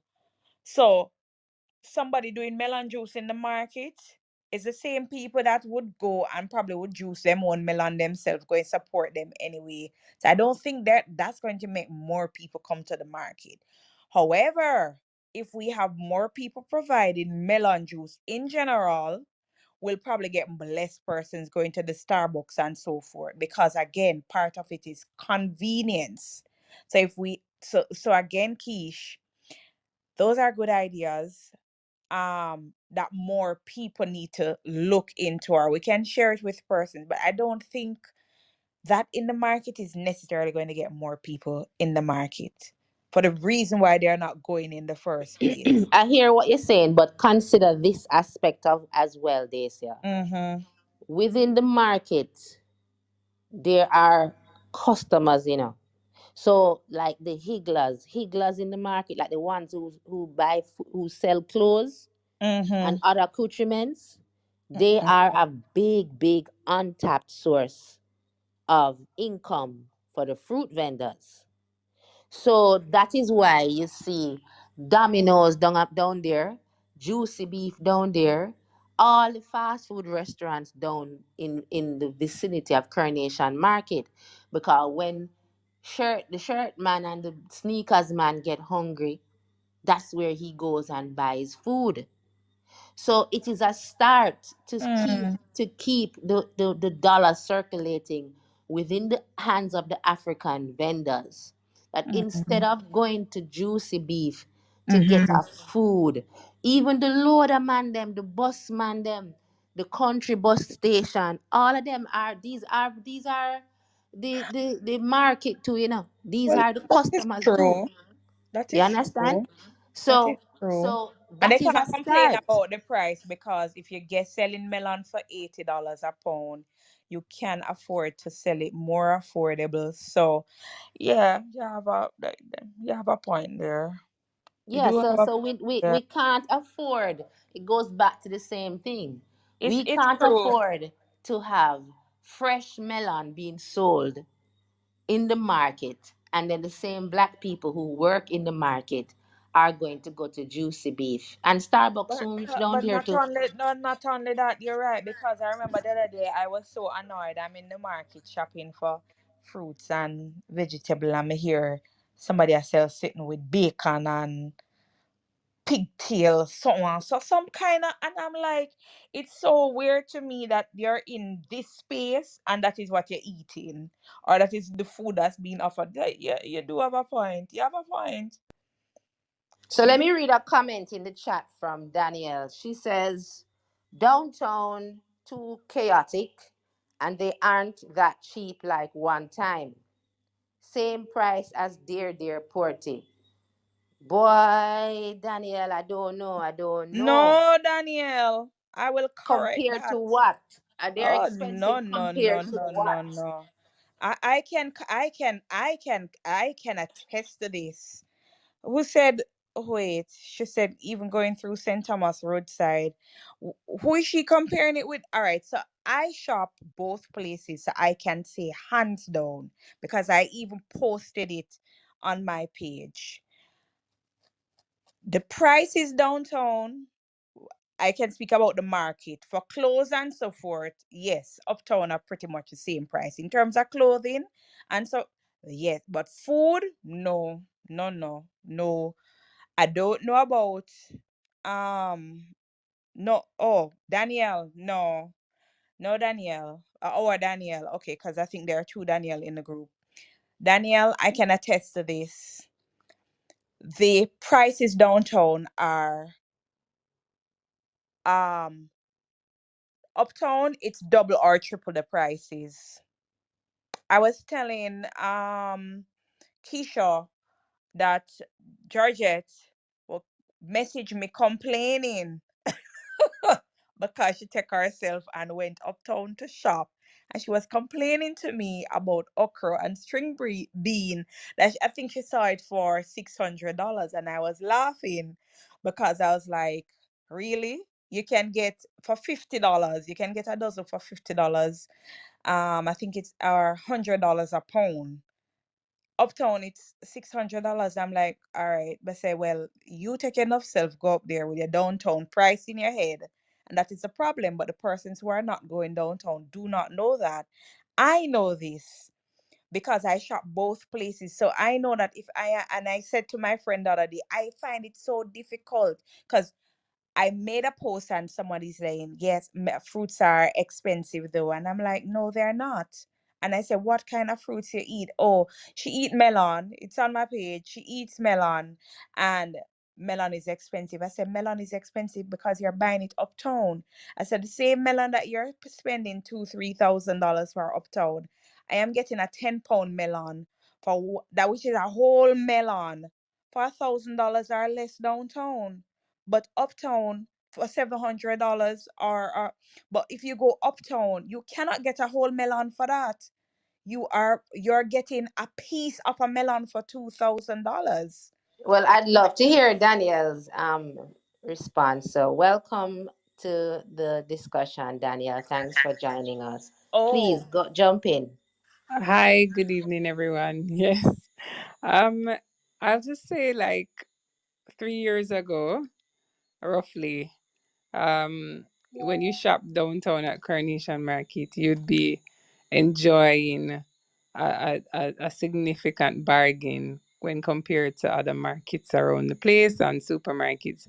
But I don't find that to be the case anymore. I find that if you're not going in very early or to catch the wholesale people coming from country, you're essentially meeting up on vendors trying to sell their goods for the highest price. They'll tell you, just like the barter system. If they can sell it to you for 300, they're going to do that.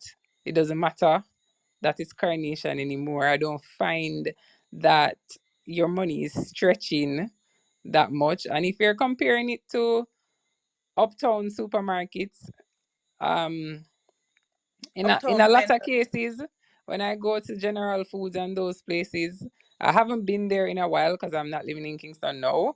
But like, it's not that big of a difference. You're not saving that much anymore going downtown to Carnation. And especially in the markets here in Port Antonio, shopping here in Port Antonio and going when I'm in Kingston and saying I'm going to Coronation Market, it doesn't make any sense. I might as well just buy at the supermarket here in Port Antonio. The market is more tedious. The vendors' prices are um almost as if they're not more expensive, they're the same. And the supermarket stuff, it looks cleaner, it's packaged, you don't have to go back and forth with anybody. You see the price, you take up the portion size that you want, and you go about your business. But I don't find that you're getting the big wholesale like when you could go with say $3,000, although the factoring devaluation of the dollar and inflation. um I just don't think it's stretching, and I don't think that it's worth it that much to go to Carnation unless you're specifically going there at 4 a.m. to catch the wholesale people. I don't think it makes Mhm. that much of a But difference. I have to say, everyone, I am very concerned if we're going to use price and cheapness and bargain as a reason for why we support Coronation. And I find that this is a problem I see in many areas when I compare Black people and other races of people. We should be supporting Coronation Market for the simple fact it's a source of pride, for the simple fact of its history that, it's the one industry that it's dominated by Africans. Um, and we want to keep it alive. I would even go as far as to say if Coronation Market had the most expensive food, we still would have a duty to keep it alive by supporting it. And what exactly are we saving? Is it a difference of $10,000? I don't know. I just find this idea that Mr. Chin have it cheaper or Mr. Issa have it cheaper. So I don't know. I don't know. I don't. Leighton, I see like you want to After respond. Leighton, I'll say Yes, something. please. I bought Uptown. So it's the plaza right across from Southdale Plaza. You know that fruit store. Same plaza as I think the True Value. In Tree. And so a nice melon. I bought £4 for $1,000. $2.50 a pound. Okay. 250 a pound. So in the market this morning, that was like last week. So I'm in the market this morning and there's a melon that's like perfect. I Your voice went low, Leighton. Can you speak up a bit, please? Yeah, so I'm in the market this morning. But sorry, what's today? Saturday or Sunday? Sunday, right? So yesterday morning, and I see a perfect melon. Like it was cut and like perfect. And I said, "How much a pound for that?" And she's like 100. And I was like, "What?" The one that I Mm-hmm. ended up buying that I was telling you about earlier, Keisha, 12 pounds I got for $1,000. So at Shoppers Fair in Johanny Park, you can get a Julie mango, a single solitary Julie mango for 150 to $200. In Coronation Market, you get Julie mango the same size for $50. Mm-hmm. So um, when these marginal savings that, I mean, your point is taken that regardless we should support, but these marginal savings that people are talking about, I don't know what they're talking about. Like I the I amount of money I save at Coronation oh is incredible. yes. I went to, I because I went on a mission, Keisha, to share, because I I had to shut down people about this thing about eating healthier is more expensive. Since doing that, I've not had anybody said anything to me, because I even posted it in another chat that I'm in, and there somebody said to me, okay, that $3,000, you thief some of the food them, because I showed it to them. I showed them you can get okra for this. You can even some of the things that we don't. I wouldn't participate in, like carrot and cabbage and so forth. I was sharing with them the prices for them compared to uptown. Now for Portland, I am not sure what is happening in Portland, so I can't speak to Daniel as it relates to that. It could be that the vendors, the same persons that the vendors in the market are getting the food from their food from, they are supplying the supermarkets. It could be one of the reasons why the price is not different for Portland. But for Kingston, I can speak I can speak based on my own experience of going there every weekend and sometimes in the week. I can go downtown with $3,000 and I'm leaving with two bags full. I have proven it. And I said, if you have Full of what they $5,000, say. Can you give us an example, like what okay, 3,000 so would get all you? right, so burr banana, cause that's the banana that we have. I would pay $500 for a hand of burr banana uptown. So I was like, okay, maybe they pay 250 for it downtown. Yes, there are people downtown selling it for 250, but I found people selling it for $100. And the burr banana is three times the size of the regular banana. So so melon, the expensive melon downtown is $100 per pound. You can get melon for $80 a pound, and you can get melon for $70. Onion, $200, 250, sorry, $200 per pound, 180 per pound. Sometimes it could push up to 250. I'm gonna make up my face and go about my business.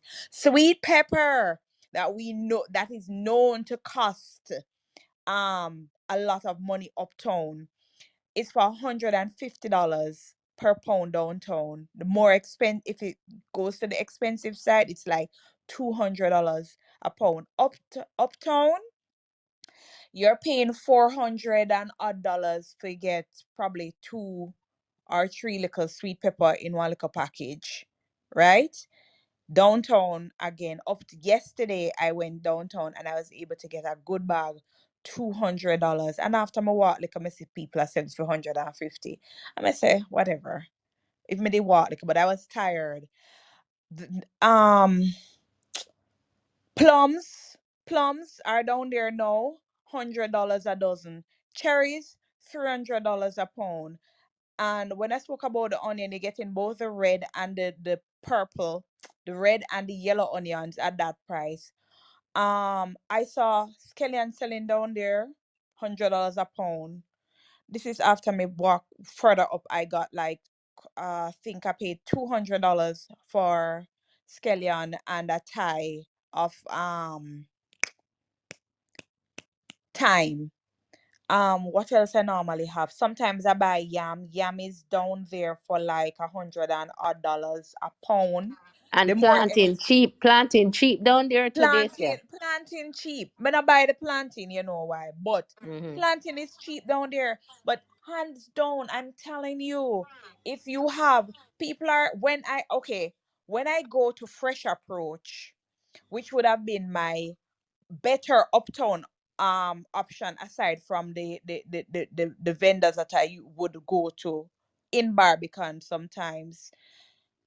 I am seeing where my bill is like $7,000. I'm noticing that with fruits, with plant-based items. When I go downtown and I said to myself, because I've started to ask people that don't shop like I do, how much is it you're spending for grocery? Because I really need to get to this bottom of this thing that you guys are saying to eat healthier. And they are spending more money than I am on groceries, Keisha, even single people. If you carry $5,000 downtown, you can get enough food to serve you for the week, where you can cook your breakfast. That's another thing. I think people don't, in terms of the variety, that's a whole different conversation. So I'm not gonna go there no. But Before you go on, Daisy, I want to ask something that I had asked Tifara before she left.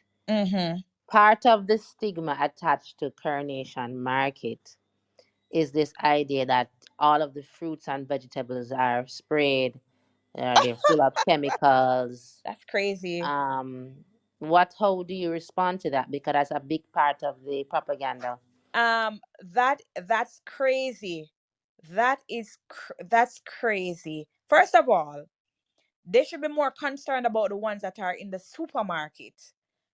I don't know if people have seen the videos going about in terms of what supermarkets are doing in terms of spraying the fruits and the plants and so forth. Um, I have no evidence. I have not seen it of person spraying. I don't know where they got that information from. I do not know. And we have to think and say, who are the persons that are spreading this and why? We have to look deeper when we hear things. We have to question things. Who are the persons saying this and what do they have to gain? But I have not seen any evidence of same. Let me read a comment in the chat. Well, Sorry, go Kish, ahead, Daniel. regarding this the spraying, they spray generally people who sell, reap to sell. Sometimes they sell them in the supermarket, and sometimes they're in the markets all over Jamaica. Vendors, farmers, they when they reap, Mm-hmm. usually it's the people who buy from farmers or the people who are stealing farmers' goods to sell, but they are actually spraying, what do you call it? Calcium carbide, or we call it carbine in patois, carbine on these foods. So it's everywhere. It's in the markets and they are in supermarkets So it's because there are people doing what they need to do to make a profit, and those people sell to supermarkets and they sell, as somebody who is buying for the supermarket, they're not washing and looking at mangoes and inspecting to see if they've been dipped in carbide. You don't know until you buy the product and half is ripe and the other half isn't. So mm-hmm, you're gonna find that there are vendors who will get offended, because they wouldn't touch carbide or put it on their products. mm-hmm, But there are very plenty of them who use it, and you won't know until you buy it, and half of your pear ripe funny, and half don't. But it's widespread use among farmers. It's widespread across the country and it's present in every market. Not saying every vendor does it, but it's Right. present in every market. It's present on in every supermarket shelf because there is no active testing to test these things. Nobody's testing them, and nobody's seeing people while they're doing it. They're not going to dip it in carbide in front of you. They're not So walking with it to the market. so here's what I say. If I have that experience from purchasing from a vendor, I just won't purchase from them. I've gone down there and I've purchased melon from someone, and when I went home I had to throw it away. I just don't buy from them again because there are so many options down there. But as you say, it's all around. So for I persons Remember, think to that's the issue this year. I think that's the crux of the remember, the only argument. time you will know is when they don't do it properly. The only time you get a carbide fruit is when they don't do it No man, you properly. can't taste the difference. I've tasted carbide as a Julie mango expert. yeah, you When take them take the carbide difference. mango versus a mango that is natural, it's night and day. But my issue is not whether there are unscrupulous market vendors or unscrupulous vendors or farmers, I should say. I think that goes without saying. There are unscrupulous, thieving, conniving, scamming, dishonest people in every Like industry, that, every walk of that life. they're generalizing it. My issue is that we have organic food and Coronation market food full of spray. That is the issue. When the so-called organic food also spray, but it's spray with something else. So it's not about whether there is good, bad, or in between at every market. I think the more you shop and the more you get to know vendors that you trust and you can Mm-hmm. rely on different people. That's Mm-hmm. the beauty of going to the market yourself as opposed to relying on the third Correct. party. Right. But Correct. the issue I'm having is this thing where, oh, I eat at a fancy restaurant where the meal costs $20,000 and they say it's organic. Or I go to the health food store with bush coming from Sweden, Nicaragua, Shanghai, India, and they say it's organic. But I will not or I cannot trust Carnation Market because everybody down there thief and are poison fruits. And I think that narrative is extremely dangerous and extremely dishonest. And it's rooted in anti blackness. Because how are you trusting? The other day they had to recall organic yogi tea bags because it's Hmm. so poison.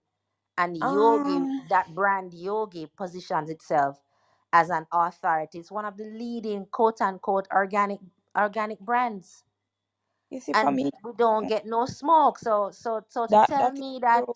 Carnation Market full of poison, but you're eating $10,000 worth of food at somebody's restaurant where the restaurateur send them chef to Carnation Market to buy the Are you same buying your food. fruits in Price Mart? Are you buying your fruits in Price Mart? Precisely. It's crazy. Or Mm-hmm. you're going to the doctor and you're getting medication that's Oh synthetic in Jesus! somebody's lab. The whole narrative is just not It's making sense to me. for me. I say I will take my chances downtown. I will take my chances downtown. And that's what I said to you the other day. Listen, there are poisons all around us, and this is why I keep saying to people we have to fast and we have to fast and cleanse more than anything because more and more people are trying to go over to plants and so forth. They're coming over there with us. They are coming over there with us to poison us. It's in the clothes that we wear. All of these things we cannot get away well, we cannot 100% get away from it because even if we decide that we're going to plant our own things, that then we have to think about the soil, right? We have to think about what they're spraying in the air and all of these things. So we're not going to 100% get away with it, but I am willing to take my chances with downtown than take my chances with Price Mart or take my chances with Mega Mart. Everywhere is a chance, right? Everywhere is a Taking a chance, chance. but I prefer to take the chances with my people. It's but Keisha, it's many things, and you speak about the blackness, and I wanted to just inject this. I worked as a salesperson and I was responsible for Saint Anne. And this is something that have been said to me. And I don't think Jamaicans are really thinking, or probably need to speak loud enough so other Jamaicans can learn. Jamaicans are or some Jamaicans, and when you spoke about price, we can't always, in every instance, shop based on price, especially so some things, and this is one of the reasons why I started going downtown more.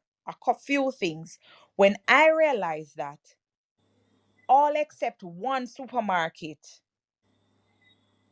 is owned by Asians, it was very concerning to me, because I'm like, are you serious? So black people not controlling the food supply, with the exception of downtown. Really, when you look at it, majority of the supermarkets are owned by non-blacks. I kept asking, and then somebody point out one little supermarket where catch up in a one little dark space. 'Cause every time I go in that place, that supermarket dark, like me don't know if I say. Majority of the supermarkets, a majority of them are from the Chinese descendants, as far as I have observed. That was concerning to me. To add to that, the wholesales are mostly Chinese, and the Jamaicans will go to a wholesale and buy something that is $10, $20 cheaper than a wholesale being run by a black man. And I'm saying we have a problem. We have a problem. I have shop owners have complained to me personally about the Chinese intentionally trying to run them out of business. And I'm like, this is a problem. I think black people are not thinking. They're not thinking, if there's a black person they're selling, I am going to go and buy from them, as opposed to a Chinese Listen, person. listen. We don't have that pride. Dacia, We don't have that black pride. I And they're let the taking black over Saint farmers Anne. kill me with carbide. I don't want Chinese and white man to poison me. But that's just me. I prefer black people kill me with carbide. I'll take the chance. I don't want Yogi T to kill me and Miss Chin. So I'm 100% with you there, Dacia.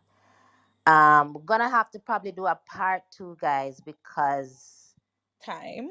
yes, we started from 7. So what I usually do is just give everyone an opportunity to say their final words. They say your mic is free, so you can just go ahead and give your final thoughts before we wrap up. All right. So I think, for persons that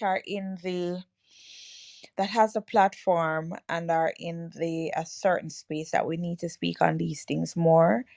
Um, be Speak on these things more, because I think that some persons are not aware of certain things. Their mind, they're not, the certain thought process they do not have, and so we need to share more. I think I will share more of me going downtown. I think I'm going to do that. And I think that will probably make persons realize that it's probably not as bad as it is painted. That will help. Um, because I have seen where I have one and two of my customers that are asking people to go downtown for them, or they will chance it and go down. They'll try to chance it and go down there. But I think we need to do that and speak more on it so we can spread it. That's pretty much what I can, the suggestion that I have. And the other ideas that came out of this forum are things that we can share, and wherever we can encourage persons to get involved, whether it's to clean up or the juicing that you mentioned, Keisha, or maybe even suggest it to vendors. It's probably something I can even suggest when I go down there and say, why you don't do this or so forth. So now that we've had that conversation, we need to not let it stay in this forum. We need to take it out of it. Thank you so much, Dacia. Leighton, your final thoughts? An interesting discussion. I want you to say the suggestion about uh, taking pictures or video of people, the so-called organic people buying from Coronation. You know, in the campaign to fight back. That's it. Thank you. Danielle, final words for us? I was gonna ask which Danielle, but Miss Lioness hasn't been speaking, so she's been typing. Um, yeah, I just wanted to say that I feel like my thing would be introducing something new, but in terms of the organic thing, because that was the last thing I was talking about. Um, and my background is in nutrition, studied in the States and live here in Jamaica. So it's unfortunate, but both industries where the food is organic and not, there is widespread pesticide use. And the word organic literally is almost as meaningless as natural in the capitalist market. And I just find that basically worldwide, um, a lot of things on our shelves are heavily sprayed, and it's and I also have spent quite a considerable amount of years in the agricultural industry here in Jamaica, and I can tell you our farmers, our country farmers, our very rural farmers that we look and think a nice yam coming out of the ground is nice and organic. It's not. They live by the spray. The spray is almost next to them bed like Bible. They live by it. And if you were to find out how common the use is, you would stop talking about organic in the land of wood and water, because our farmers, once it's farmed, I mean, it's almost 90% sure that it's sprayed in something to prepare the land. Nowadays, you can't even find people to clean up a land. You pay them to weed up a land, them just go take it by grammar zone and spray it. Nobody is doing any form of manual, traditional growing. If you mention organic, them cuss you and ask you if you're an idiot, if a money I try make.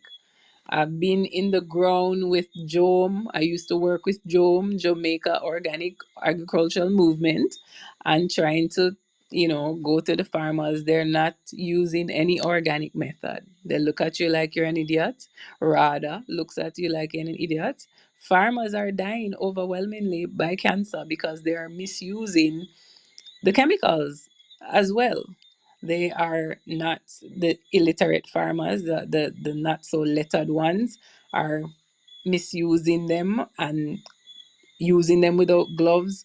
A lot of things are happening in that side. So it's not just stigma. Well, I shouldn't say that. There is a lot of stigma that probably doesn't have to do with the fact that there's sprayed stuff in Carnation. People just probably don't want to go there because they're trying to be upward social. I don't know. Maybe that's the reason. But I don't want to run off too much in terms of talking about this point. But just that point in terms of organic stuff, it's not what many people think. Unless it's like fruit trees that grow naturally and wild, those things, yes. But farmed stuff, commercial stuff, there almost always some kind of chemical involved locally, internationally. I think that's just one of the things that we have to navigate. And I'm not saying we can't eat fruits. It's still better than processed stuff, because the processed stuff have mm, chemicals too. But just that's just a thing as well.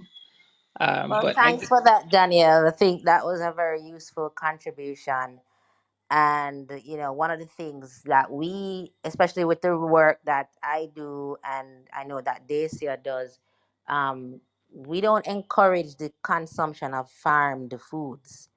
Because you're quite right. Once you get into farm, that's when you have to eat things that require the intervention or the monitoring of a human. And once you eat those kinds of foods, any food that requires cultivation, farming, tendering, those are not food. That's not the ideal food. That's not what we should be eating, which is why I said one of the missions we have, and we can do this as part of the many things we discussed on how we can fortify and rejuvenate Coronation Market and bring it back to its former glory. We have to redefine what food is. Food isn't farmed food. Food are things that are grown wild. When I ask for burro banana in Ochi, they say them don't know nothing the name. So what them call it is Negro banana. I asked them why you call it Negro banana. Them said because it wild. Nobody don't look on it. Nobody don't touch it. That's what food is. So the minute you're going to eat food that is primarily from farming, you're going to be in problems. And so what one of the things we have to do is redefine what food is, so we're not confused with what is pesticide and who grow this and who label this. No, no, no, no, no. Food doesn't require labels. So that is my final thoughts. Whether organic or otherwise, once your food comes with a label, it's not food. You're already compromised. Thank you for everyone who took part in the discussion. Thanks for those who joined as listeners. And it was a great discussion. And I look forward to seeing you all next week. Have a great Sunday evening.